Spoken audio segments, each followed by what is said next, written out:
Bismillah, walhamdulillah, wassalatu wassalamu ala sayyidina Muhammadir Rasulillah wa ala alihi wa sahbihi wa man tabi'ahu dah wa la hawla wa la quwwata illa billah, amma ba'du. Segenap jamaah Masjid Asyiratus Syafi'iyah yang dimuliakan oleh Allah, alhamdulillah malam hari ini kita lanjutkan kembali pengajian kitab Fathul Mu'in. Pembahasan yang lalu kita sudah berbicara tentang fardu-fardunya sholat atau rukun-rukun dalam sholat. Rukun dalam sholat yang pertama yaitu takbiratul ihram, yang kedua adalah niat yang dibarengi dengan takbiratul ihram, adanya dalam hati. Kemudian yang ketiga berdiri bagi yang mampu dalam sholat fardu. Berdiri ini hukumnya wajib bagi yang mampu. Kemudian rukun yang keempat yaitu membaca Fatihah. Nah, di sini ada pengecualian. Membaca Fatihah ini memang wajib dalam setiap rakaat. Setiap rakaat harus seorang yang sholat ini membaca surah Al-Fatihah. Kalau dia tidak baca surah Al-Fatihah, maka rakaatnya itu dianggap tidak sah. Jadi harus tambah satu lagi. Sholatnya batal atau tidak? Sholatnya tidak batal, dia bisa tambah satu lagi. Ini ada pengecualian, yaitu rakaatnya masbuk. Illa rakaat masbukin. Betul ya tidak, Ustaz? Atau udah banyak libur? Illa rakaat masbukin.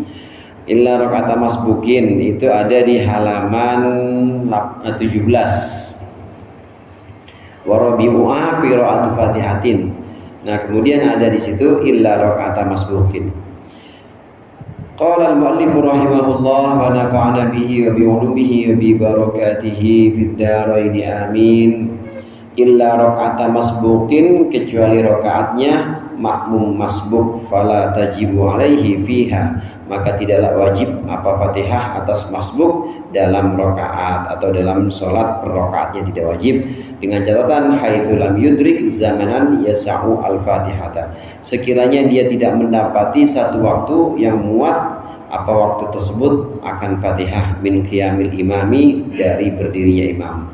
Walau fi kulli rakaati, meskipun dalam setiap rakaat-rakaat, lisabkihi fil ula, karena masbuknya si makmum atau si masbuk fil ula, karena tertinggalnya masbuk itu artinya tertinggalnya si masbuk fil ula dalam rakaat yang pertama. Wa takhallu fil imami anhu bizahmatin, wa takhallu fil imami dan tertinggal takhalluful makmumi, dan tertinggalnya makmum anhu dari imam bizahmatin, karena berdesakan, sebab berdesakan, au nisyanin atau lupa, au bat'i harakatin atau cepatnya gerakan. Falam yakum, maka tidak boleh berdiri masbuk minas sujudi, dari sujud, fi kullin mimma ba'daha, fi kullin dalam setiap sesuatu yang setelah rakaat, illa wal imamu raki'un, kecuali halnya imam itu sudah dalam keadaan ruku. Fayahtamilul imam, maka menanggunglah siapa imam al-mutatahhiru, imam yang suci, fi ghairi rakaatiz zaidati, dalam selain rakaat zaidah. Titik. Oh enggak, lanjut tuh. Fi rakaatiz zaidati, dalam rakaat zaidah menanggung al-Fatihata, akan Fatihah, au baqiyataha, atau sisanya Fatihah, anhu dari si masbuk. Walau ta'akhkhara, dan jika tertinggal siapa masbukun masbuk, lam yashagil bi sunnatin litmamil fatihati, yang tidak sibuk siapa masbuk melaksanakan satu sunnah litmamil fatihati, untuk menyempurnakan Fatihah, falam yudrik, maka jangan, maka tidaklah dia mendapati al-imam akan imam, illa wa huwa mu'tadirun, kecuali imam itu sedang dalam keadaan i'tidal, lagot rakaatuhu, lagot maka batal atau nganggur itu maksudnya tidak dianggap rakaatnya si masbuk. Ini pengecualian dari bacaan Fatihah. Kita tahu bahwa bacaan Fatihah itu hukumnya fardu atau rukun dalam setiap rakaat. Kalau jumlah rakaat sholatnya 4, Fatihahnya berarti berapa kali? 4. Kalau jumlah rakaatnya itu 3, Fatihahnya 3 kali. Kalau jumlah rakaatnya 2, Fatihahnya 2 kali. Ini pengecualian, kecuali untuk makmum masbuk. Kalau makmumnya bukan makmum masbuk, tetap. Jadi orang Saat dia menjadi makmum, seorang makmum tetap wajib membaca Fatihah. Jangan bengong aja, imam lagi baca surah, ya kita baca Fatihah, wajib hukumnya. Wajib.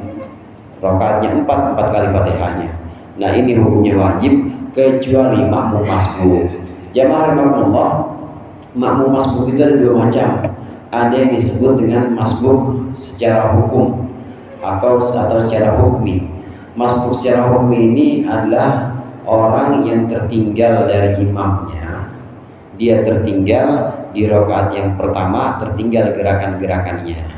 Ada yang namanya masbuk hakiki.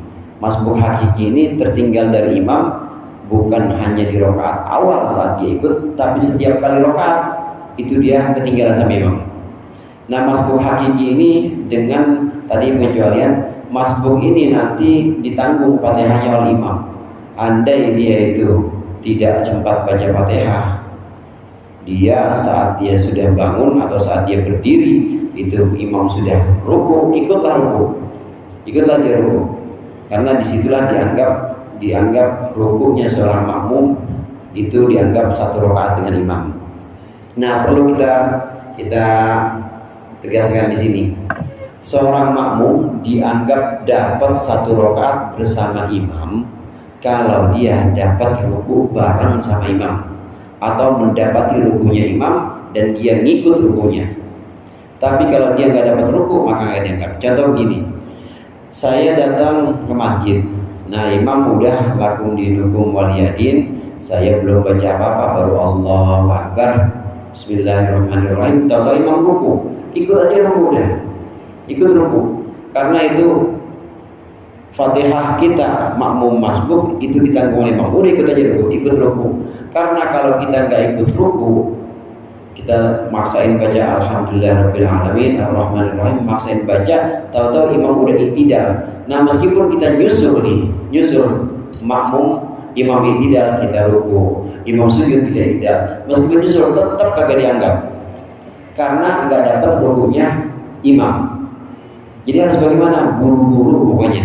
Kalau imam ruku, buru-buru ruku, karena rukunya makmum barengan dengan imam, itulah dianggap sebagai tanggungan imam Fatihahnya.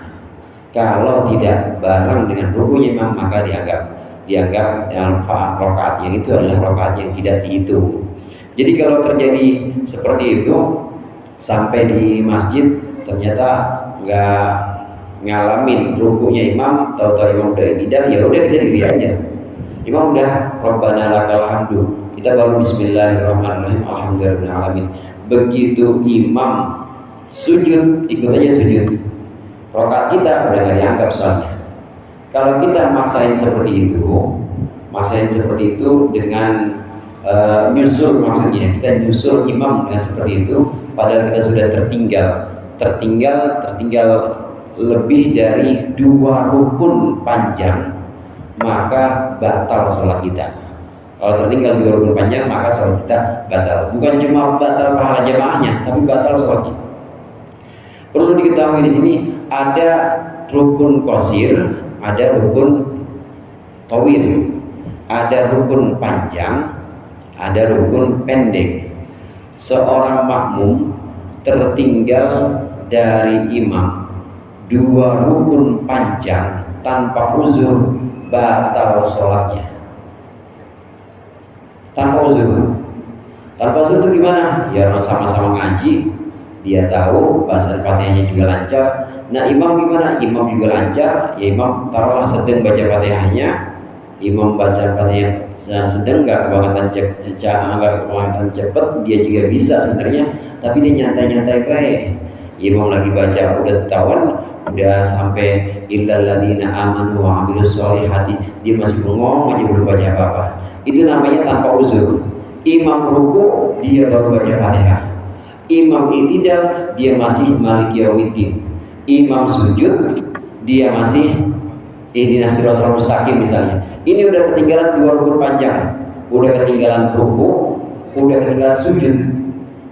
Udah ketinggalan sujud. Karena ruku dan sujud 2 rukun panjang tanpa uzur, maka batal salat imam. Nah, i'tidal apa nggak dihitung? I'tidal itu termasuk rukun tapi rukun qasir, itu nggak dihitung. Kalau seorang makmum tertinggal dari imam 2 rukun panjang tanpa udzur, maka batal sholatnya, sholat makmum. Bukan cuma batal pahala jemaah, batal sholatnya. Nah, yang kedua, kaidah yang kedua atau catatan yang kedua, seorang makmum tertinggal dari imam 3 rukun panjang, salah satu arkanin tawilah, salah satu arkanin tawilatin, tertinggal 3 rukun panjang dari imam dengan uzur batal. Jadi kalau dengan uzur, ya kalau bisa 2 aja, jangan sampai 3. Contoh uzur itu bagaimana? Contoh uzur itu kalau imamnya cepat ekspres, namanya udah 20 tahun mimpin tarawih, udah gitu makmumnya baru kemarin masuk Islam, mualaf, Bismillah, baru pelan baca Fatihahnya. Nah, ini termasuk yang uzur. Maka makmum yang seperti ini boleh, makmum yang seperti ini andai dia tertinggal dari makmum, tertinggal dari imam, tertinggal 2 rukun meskipun rukun panjang, karena dengan uzur maka nggak apa-apa, asal jangan sampai 3 rukun, karena ini adalah uzur makmumnya lambat, imamnya terlalu cepat, lambatnya karena memang dia baru masuk Islam atau karena hal lain. Boleh juga karena sebab lain, makmumnya lupa, saya lagi sholat ya, lupa saya nggak buru-buru gitu imam, itu termasuk uzur juga. Maka asal 2 rukun, ya asal dia 2 rukun, jangan sampai 3 rukun, karena dengan uzur itu tidak membatalkan. Yang membatalkan itu tertinggal 2 rukun tapi tanpa uzur, benar-benar dia tahu dan sadar bahwa dia lagi jamaah, lagi sholat, cuma sengaja aja dia sama imam, memang sentimen kali ya imamnya, gue pengen liatin gimana sujudnya sih, coba gue pengen lihat sujudnya dia tuh kakinya benar apa enggak, dan begitu itu imam, maka sholatnya batal tuh makmum, karena sudah tertinggal dari imam 2 rukun panjang. Nah, kembali ke makmum masbuk. Makmum masbuk itu ada yang masbuknya secara hukmi sebagaimana yang sering kita lihat. Kita masuk ke masjid, udah imam sudah dalam keadaan berdiri di akhir suratnya, lakum dinukum waliyadin, kita baru Allahu Akbar, Bismillahirrahmanirrahim. Udah, kita nggak usah yang sunnah, langsung aja wajib, nggak usah baca iftitah, langsung aja baca Bismillahirrahmanirrahim, Allahu Akbar, imam ruku ikut ruku. Namanya masbuk, secara hukum masbuknya seperti itu. Ada masbuk yang disebut dengan masbuk hakiki. Ini yang dijelaskan dalam perkataan musannif di sini, walau fi kulli rakaati lisabqihi fil ula. Meskipun masbuknya tiap rakaat, masbuk kok bisa tiap rakaat gitu, enggak di rakaat pertama aja. Kenapa? Lisabqihi fil ula. Karena dari awal, dari rakaat pertama memang dia udah ketinggalan. Akhirnya dia ketinggalan terus, tiap rakaat ketinggalan. Tiap rakaat saat dia sudah bangun dari sujud, pasti imam udah selesai surat dan udah mau ruku lagi. Contoh begini, dari ini yang secara hakiki masbuk. Ada seorang makmum, dia udah masuk ke masjid, imam sudah dalam keadaan akhir surat, lakum dinukum waliyadin, misalnya seperti itu, lakum dinukum waliyadin, imam ruku, maka makmum baru Bismillahirrahmanirrahim, imam ruku, makmum ikut ruku terus, imam i'tidal ngikutin. Pokoknya yang penting rakaat pertama itu dia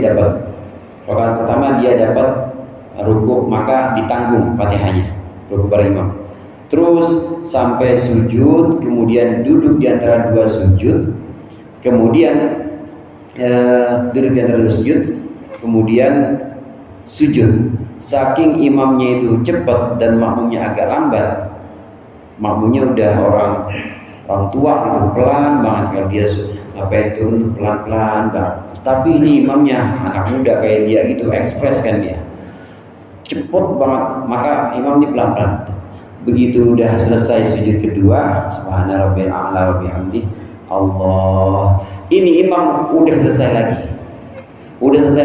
Waktu dia diri, imam ternyata udah selesai lagi, udah pengen ruku lagi. Makmum yang ini nih, makmum yang tadi saya maksud, ini dalam rakaat kedua ketinggalan lagi, baru Bismillahirrahmanirrahim, Alhamdulillahirrahmanirrahim, udah ruku lagi. Maka itu masbuk dalam setiap rakaat. Kalau seperti itu bagaimana? Kalau seperti itu maka ikutin saja rukuknya imam, asal dia dapat rukuknya. Ikuti saja rukuknya imam, jangan maksain menyelesaikan Fatihah.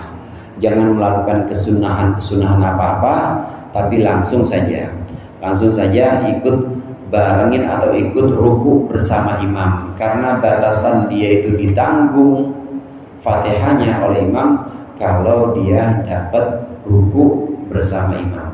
Kalau tidak dapat ruku bersama imam, maka nggak ditanggung Fatihahnya. Kalau nggak ditanggung Fatihahnya, berarti harus tambah rakaat yang tertinggal itu. Imam hanya menanggung rakaat di mana makmum ikut ruku bareng sama dia. Jadi kebayang ya hadirin. Ya bisa kita bayangkan ya. Kita bayangkan saking itu imamnya cepat. Di sini kabatin tadi ada ilatnya di situ. Bat'i harokatin, cepat banget imam gerakannya, sedangkan makmum pelan. Subhana rabbiyal a'la bihamdi, begitu bangun juga pelan banget. Imam tuh gerakannya udah cepat dan udah waladhdallin aja, waladhdallin. Makmum baru mulai. Bismillahirrahmanirrahim. Alhamdulillah. Rabbika wanhar, nakana syarwal abtar. Bacanya inna atoina lagi. Udah ruku aja udah ikut. Itu namanya masbuk dalam setiap rakaat itu tetap ditanggung. Walau ya di situ tabirnya di situ, walau fi kulli rakaati lisabqihi fil ula wa takhallufil ma'mumi anhu bisahmatin, dan meskipun tertinggal si makmum itu sebab desak-desakan atau sebab lupa, bisa juga karena desak-desakan speakernya mati nggak kedengeran suaranya. Nah dia ada jamaah paling belakang di luar masjid, itu otomatis pasti tertinggal sama imam, dan tertinggalnya itu lebih dari 2 rukun. Kalau 2 rukun panjang, asal jangan sampai 3 rukun panjang, maka itu termasuk udzur dan diperbolehkan karena begitu banyaknya jamaah atau zahmatin di sini. Lupa juga itu termasuk yang udzur. Juga cepatnya gerakan. Pokoknya begitu bangun sujud, saya praktekin di sini. Kalau saya praktekin begini, kita bayangin aja. Kita jadi makmum. Subhana rabbil a'la bihamdi, subhana rabbil a'la bihamdi, subhana rabbil a'la bihamdi. Allahu akbar. Imam udah siratal ladzina an'amta 'alaihim ghairil maghdubi 'alaihim waladdallin, amin. Kita mulai Bismillahirrahmanirrahim. Imam bacanya pendek banget misalnya, cuma 1 ayat, Yasin, Allahu akbar. Buru-buru ruku aja meskipun kita baru bismillah. Karena itu termasuk yang ditanggung Fatihahnya oleh imam. Asal dia bareng atau menyertai rukunya imam, maka tidak baca Fatihah nggak apa-apa. Ini namanya masbuk hakiki. Kalau masbuk hukmi itu yang di awal, gara-gara di awal ketinggalan, jadi sebenarnya ketinggalan terus. Masbuk hukmi. Karena dari awal dia memang udah tertinggal, kesananya dia tertinggal terus. Nah, meskipun setiap rakaat imam tetap menanggung Fatihahnya makmum masbuk yang ikut rukunya dia. Kalau dia tidak ikut rukunya, maka tidak ditanggung. Dan rakaat di mana makmum tidak ruku bareng sama imam, maka termasuk rakaat yang nganggur, maksudnya nganggur gak dianggap. Lagot rakaatuhu, itu yang dimaksud lagot rakaatuhu. Jadi Fatihah itu hukumnya wajib, dan Fatihah itu harus dibaca setiap rakaat kecuali untuk makmum masbuk, meskipun masbuknya dalam setiap rakaat. Membaca Fatihah ini ma'a basmalatin, beserta basmalah, bismillahirrahmanirrahim.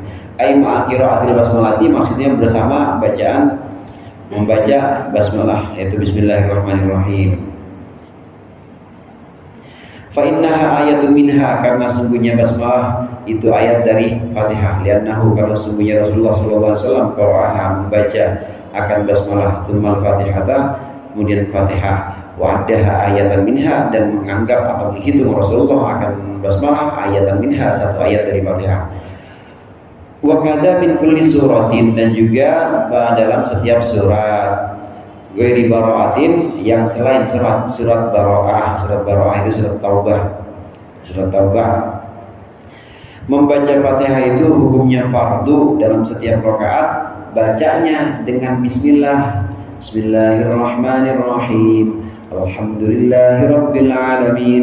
Jangan dari alhamdulillah bacanya, karena Fatihah itu ayat pertamanya bismillahirrahmanirrahim. Karena bismillahirrahmanirrahim itu adalah ayat dari Fatihah, dan Rasulullah membaca bismillahirrahmanirrahim. Bismillahirrahmanirrahim adalah termasuk ayat dari Fatihah. Bahkan di sini yang dikatakan wa kata min kulli suratin ghairi bara'ah. Bahkan bismillah itu adalah ayat dari setiap surat yang ada dalam Al-Quran kecuali surat Taubah. Yang buktinya apa? Buktinya itu lihat di mushaf.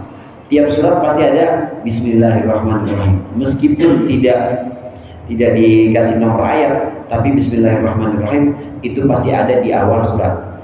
Ini para sahabat pada waktu itu sepakat. Para sahabat menyusun mushaf di masa Sayyidina Utsman bin Affan menjadi khalifah atau menjadi Amirul Mukminin. Sepakat menulis mushaf, kemudian digandakan sampai 5. Mushafnya disebar ke 5 daerah, diantaranya ke Syam, kemudian ke Mesir. Ada 5 mushaf induk. Ini setiap surat awalnya bismillahirrahmanirrahim. Para sahabat sepakat dan membolehkan, ya, ini musyawarah sahabat saat itu, bolehkan, ya, boleh setiap surat ada bismillahirrahmanirrahim. Ini menunjukkan bahwa memang bismillahirrahmanirrahim adalah ayat bagi setiap surat, bahkan bagi setiap surat, bukan hanya ayat bagi Fatihah. Buktinya para sahabat sepakat membolehkan menulis itu. Andai tidak beranggapan atau tidak sepakat, andai para sahabat tidak sepakat, jangan bismillah ditulis di setiap surat, karena itu berarti menambahkan yang bukan Quran menjadi Quran. Andai ada yang seperti itu, maka nggak akan terjadi. Tapi kejadiannya sekarang mushaf kan ada bismillahnya. Ini berarti para sahabat sepakat bahwa bismillahirrahmanirrahim itu adalah ayat dari Fatihah, bahkan ayat bagi setiap surat yang ada dalam mushaf atau dalam Al-Quran. Buktinya mereka sepakat bahwa memasukkan bismillah dalam setiap surat ini berarti memasukkan yang memang ayat harus menjadi ayat. Andai ada yang menentang atau ada tidak sepaham satu, pasti dia akan melarangnya dan menganggap bahwa bismillah tidak termasuk ayat dari surat ini, bismillah tidak termasuk dari ayat surat ini. Meskipun saudara, ada juga yang mengatakan bahwa bismillahirrahmanirrahim itu adalah ayat Fatihah saja. Ini kaul yang lebih kita kenal, pendapat yang kita kenal. Bismillahirrahmanirrahim adalah ayat dari Fatihah, awal dari Fatihah, wajib pakai bismillahirrahmanirrahim. Bagaimana surat-surat yang lain? Surat-surat yang lain itu awalnya bukan bismillahirrahmanirrahim. Itu memulai dengan nama Allah itu karena tabarrukan aja, karena kullu amrin dzibalin la yubda'u bi bismillahi fa huwa afdal. Karena setiap perkara yang baik harus diawali dengan bismillahirrahmanirrahim, kecuali bara'ah atau surat taubah. Pendapat yang masyhur, Fatihah adalah awal ayat, bismillahirrahmanirrahim adalah awal dari Fatihah. Namun untuk surat-surat yang lain ini adalah sunnah di awal dengan bismillahirrahmanirrahim. Ada satu bismillah selain Fatihah yang merupakan ayat dan itu wajib. Itu ada di surat An-Naml. Innahu min Sulaimana wa innahu bismillahirrahmanirrahim ani'tuni musliman dan seterusnya. Itu adalah bismillahirrahmanirrahim yang ada di suratnya Nabi Sulaiman. Nabi Sulaiman kirim surat ke Ratu Bilqis.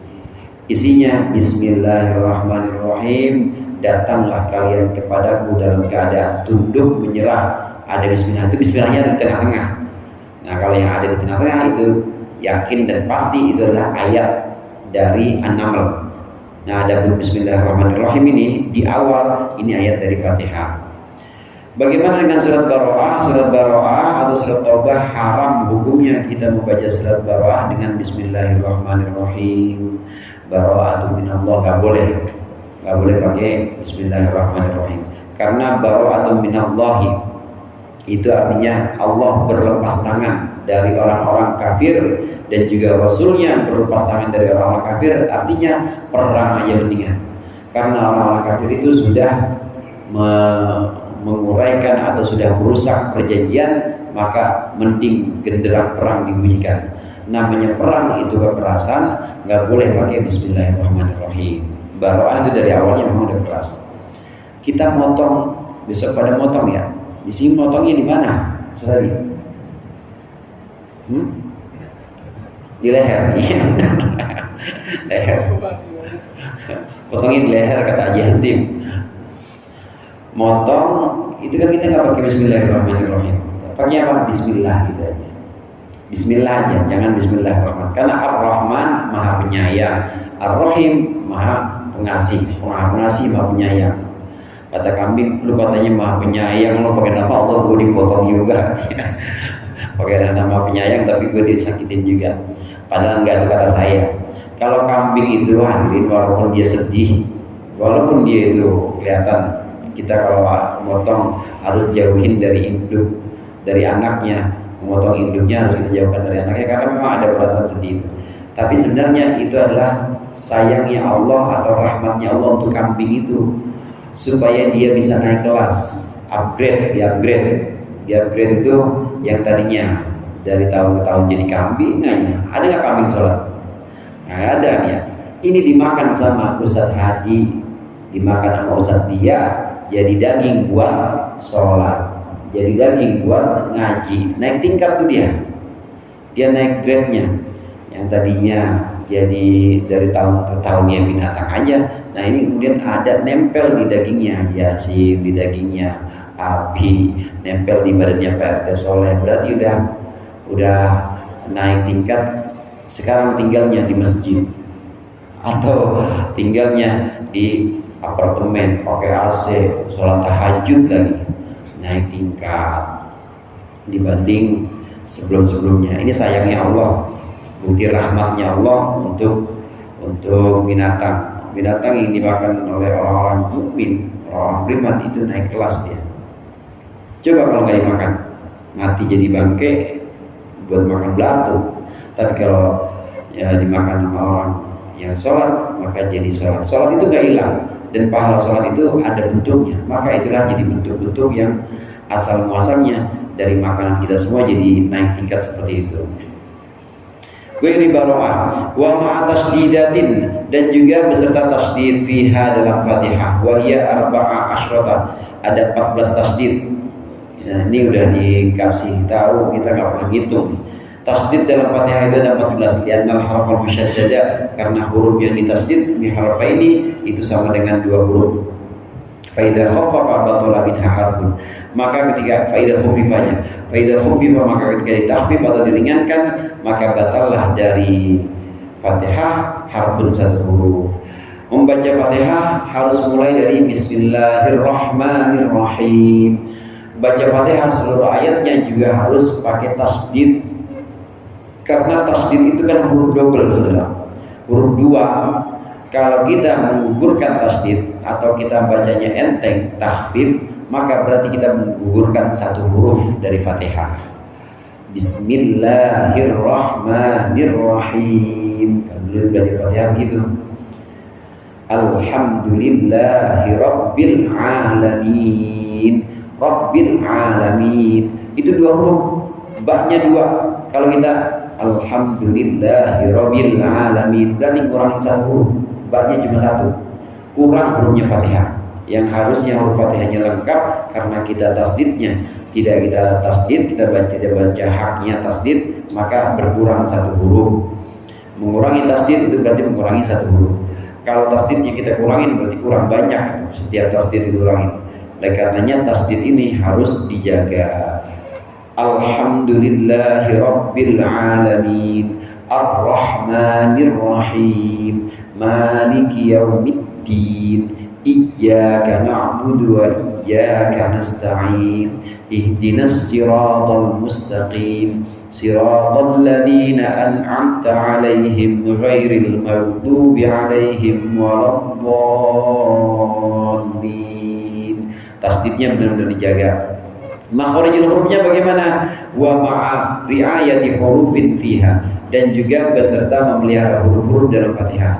Wa hiya ala qiraati malikin bila alifin mi'atun wa wahidun. Al-Fatihah itu dengan membaca Maliki Yaumiddin tanpa alif pendek. Maliki Yaumiddin itu kalau mimnya kita baca pendek, jumlah seluruh huruf Fatihah itu adalah mi'atun wa wahidun wa arba'un, 141 harfan, 141 huruf. Kalau kita baca Maliki Yaumiddin pendek, wa hiya ma'a tasydidatiha. Nah, sekarang kalau Maliki Yaumiddin tambah satu huruf berarti 142 huruf. Nah, terus bagaimana kalau dihitung huruf-huruf yang tadi belum dihitung huruf yang tasdid? Jadi Maliki Yaumiddin itu dihitungnya Maliki Yaumiddin, ad-din dihitungnya alif, dal, ya, nun tanpa tasdid. Nah, kalau dihitung dengan tasdidnya bagaimana? Dalnya berarti 2. Bagaimana kalau dengan tasdid? Wa ma'a tasdidatiha wa hiya ma'a tasdidatiha mi'atun wa khamsatun wa khamsuna harfan, 155 huruf. Kalau dihitung lengkap dengan huruf yang bertasdid, jumlah huruf Fatihah 155. Kalau yang tasdid tidak dihitung, ini jumlahnya adalah 141. Mimnya pendek, Maliki Yaumiddin. Kalau mimnya panjang, Maliki Yaumiddin, itu 142. Jadi bagaimana yang lengkap? 155. Kita kurangin tasdidnya, Maliki Yaumiddin. Dalnya nggak tasdid, maka kurang 1, cuma 154. Kalau kurang 1 berarti Fatihahnya nggak sempurna. Kalau nggak sempurna, maka harus diulang lagi Fatihahnya. Nggak perlu diulang sholat, asal dia masih ingat, oh ya saya nggak sempurna, ulang aja lagi Fatihahnya. Masih ada waktu untuk ulang. Tapi kalau sudah selesai sholatnya dan dia yakin Fatihahnya itu batal, maka harus diulang sholatnya. Karena Fatihah tadi dianggap tidak memenuhi untuk dia sendiri, dia yakin bahwa dia sudah menggugurkan hurufnya Fatihah. Menjaga hurufnya wa makharijiha, dan makhraj-makhrajnya. Ayil hurufi, maksudnya makhrajnya huruf, ka makhraji dodin wa wiriha, seperti makhrajnya dod wa wiriha dan selain dod. Bahasa Arab itu saudara dianggap sebagai lugatul dod. Lugatul dod itu artinya bahasa dod, karena memang tidak ada satupun bahasa yang punya pengucapan atau punya artikulasi huruf dod. Mungkin kalau huruf sa masih ada, sa itu Cina juga ada sa. Terus sa Inggris juga ada sa. Inggris ada. Tapi kalau dod nggak ada. Bahasa manapun nggak ada yang punya artikulasi atau makhraj huruf dod. Oleh karenanya bahasa Arab disebut dengan lugatul dod. Contoh yang musannif sebutkan di sini, makhraj huruf harus dijaga seperti makhraj hurufnya dod. Dod itu makhraj hurufnya di sini, antara gigi atas dengan gigi bawah, itu lidah kita taruh sini. Ujung pinggir lidah kita, lidah kiri kanan, ini dijepit di antara gigi atas dan gigi bawah, yaitu gigi geraham atas dan geraham bawah. Waladdallin, kalau bisa dua-duanya. Waladdallin, kalau nggak bisa satu, yang kanan boleh, yang kiri boleh. Waladdallin. Jadi lidah kita nih, lidah kan begini ya, saudara. Ini lidah nih dijepit antara dua gigi, antara dua geraham atas dan geraham bawah. Dolidolna minal mudni dolidol, harus seperti itu. Waladdallin itu makhrajnya dot ada di situ. Setiap huruf punya makhraj. Makhrajnya dot ada di gigi, ada di lidah, ya, pinggir lidah, di gigi geraham atas dan antara gigi geraham atas dan bawah. Ini namanya belajar ngaji atau belajar qiraah. walaupun bukan qiraah yang tingkat tinggi, tapi yang dasar saja itu harus kita pelajari. Makhrajnya ha misalnya, ha itu makhrajnya di halak, makhrajnya ditenggorokan, tapi dia paling atas, ha. Kalau kha bagaimana? Kha paling atas, ha agak ke dalam. Bagaimana dengan ain ada lagi tempatnya di sini. Pokoknya semua ada di halak tapi punya tempat sendiri-sendiri. Itu namanya makhraj. Makhrajnya mim di bibir atas, bibir bawah, mim. Maman malimamna minal mumni, bibir aja udah, lidah kita nganggur nggak apa-apain jadi mim. Ba juga begitu. Semuanya makhrajnya itu harus dipenuhi, makhrajnya harus disesuaikan dengan jumlah, dengan tempat keluarnya. Falau abdala qadirun aw aman amkana ta'allum harfan bi akhara walau dadan bi dhain aw lahnan bi ghairi makna ka kasritain amta aw dhammiha wa kasrikafin iyyaka la dhammiha fa in ta'amada dzalika wa alima tahrimahu batalat salatuhu. Panjang banget ini jawabnya. Apabila seorang yang sudah mampu dan dia mungkin belajar mengganti satu huruf dari Fatihah, meskipun dot diganti dengan do, atau dia cadel lahana itu, atau dia cuma sadel bighairi yughayyirul makna, yang merubah makna, seperti kasrohnya tak dibuat an'amta dibuat an'amti, atau dhammah an'amtu, cadel dia. Tapi bukan la dhammiha, bukan an'amtu, kasri kafin iyyaka dibuat sama dia iyyaki, bukan iyyaku. Ini namanya merubah makna. Iyyaka sama iyyaki udah makna, kalau iyyaku enggak berubah makna. Bagaimana kalau dia melakukan itu dengan sengaja dan tahu bahwa itu haram, maka batal sholatnya. Ini perubahan ini adalah makhraj huruf atau perubahan bunyi huruf yang merubah makna. Bunyi huruf itu ada yang merubah makna, seperti bunyi huruf yang ada pada ta, an'amta. Kalau kita ubah an'amtu jadinya aku memberikan nikmat, an'amta engkau memberikan nikmat. Kalau orang salah makhraj, salah harokat sampai merubah makna, maka jika dilakukan sengaja batal sholatnya, haram lagi. Tapi kalau dia tidak sengaja atau tidak tahu, ya sholatnya tidak batal. Ini termasuk yang di uzur, yang ada uzur kalau dia nggak tahu. Tapi kalau dia tahu, udah mungkin belajar, artinya mungkin belajar di sini, guru ngaji ada, tapi dia ogah belajar, maka dia nggak sah Fatihahnya. Liman amkanahu, maksudnya orang yang memungkinkan belajar. Jadi bagaimana ngaji lagi sama Ustadz Hadi, sama Ustadz Dia? Udah ada pengajian Al-Quran di sini, makhraj hurufnya harus dijaga benar-benar. Anak-anak kita juga titipin lagi. Jangan lupa, jangan cuma nitipin, guru juga manusia. Ya Ustadz Dia. Wallahu a'lam bishawab. Mudah-mudahan bermanfaat. Lebih kurangnya saya maaf. Wallahu muwaffiq ila aqwamit thoriq. Assalamualaikum warahmatullahi wabarakatuh.